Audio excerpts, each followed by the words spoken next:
passionné de moto, Bray Winningar et son fils a été aux commandes de leurs 2 roues et sillonnaient les routes de campagne de Little Rock, dans l'Arkansas, sud des États-Unis, quand quelque chose a attiré leur attention.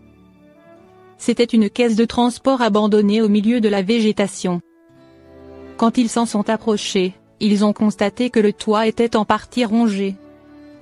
À l'intérieur, ils ont découvert une petite chienne extrêmement maigre et couverte de plaies, comme le rapporte I Love Me Dog So Much. Bray et Za lui ont donné un peu d'eau et de nourriture, puis sont repartis chez eux pour revenir en voiture et prendre l'animal en charge. Ils ont emmené la chienne, qu'ils ont appelée Charlie Bravo, chez le vétérinaire. Celui-ci a établi qu'elle était en état de choc à cause de la faim et du long enfermement. En quelques jours, son état de santé s'améliorait déjà sensiblement. Les motards l'ont hébergée et en ont pris soin. Il était d'abord question qu'ils la gardent à titre provisoire, le temps de lui trouver une nouvelle famille. Toutefois, les Winningar se sont beaucoup attachés à elle et ont fini par l'adopter.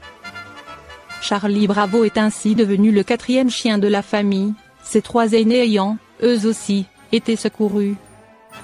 Très vite, la chienne s'est montrée très intéressée par la moto. Bray a alors installé une nacelle à l'arrière de la sienne pour permettre à Charlie Bravo de l'accompagner lors de ses virées. Teigne du chien, cause, symptômes et traitements. La teigne du chien est une maladie très fréquente et hautement contagieuse. Elle ne peut plus s'en passer depuis. Elle touche de plus en plus de chiens et les propriétaires ont beaucoup du mal à s'en débarrasser. La teigne est responsable de la perte de poils chez nos chiens et nécessite une prise en charge rapide. Qu'est-ce que la teigne du chien? Comment se transmet-elle? Comment la soigner et comment prévenir son apparition? Le point dans cet article avec le Dr. Vétérinaire Adel Sadoun. Qu'est-ce que la teigne du chien? La teigne du chien est une mycose appelée dermatomycose car elle touche la peau et le pelage de notre animal de compagnie. Elle est causée par des champignons parasites, notamment le Microsporum cani. Il s'agit d'une zoonose, c'est-à-dire, elle peut également être transmise à l'homme. Il est donc possible que vous attrapiez ce champignon, vous aussi. Les champignons responsables de cette mycose sont très résistants dans le milieu extérieur pendant plusieurs mois, d'où la difficulté de s'en débarrasser. Il s'agit donc d'une maladie très contagieuse qui nécessite une prise en charge rapide. Dès que vous avez des doutes concernant la peau de votre chien, n'hésitez pas à prendre contact avec le vétérinaire. Comment se transmet la teigne au chien? La transmission des champignons responsables de la teigne se fait soit par contact direct avec la peau ou les poils d'un animal porteur, chien ou chat, et un animal sain, soit par contact indirect avec les tissus, tapis, moquettes, contaminés par les spores des champignons. Les champignons responsables de la teigne sont très résistants dans le milieu extérieur, il n'est pas impossible de considérer que les moquettes, les jouets, les coussins ou n'importe quel objet contaminé peuvent être un foyer contaminant.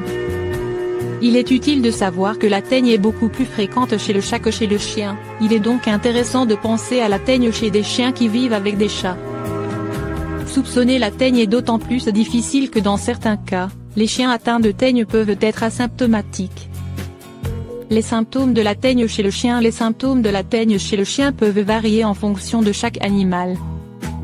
Cependant, quelques signes peuvent vous alarmer sur la présence de cette dermatomycose, lésion cutanée de forme circulaire localisée au niveau de tout le corps mais généralement observée au niveau des pattes et de la tête.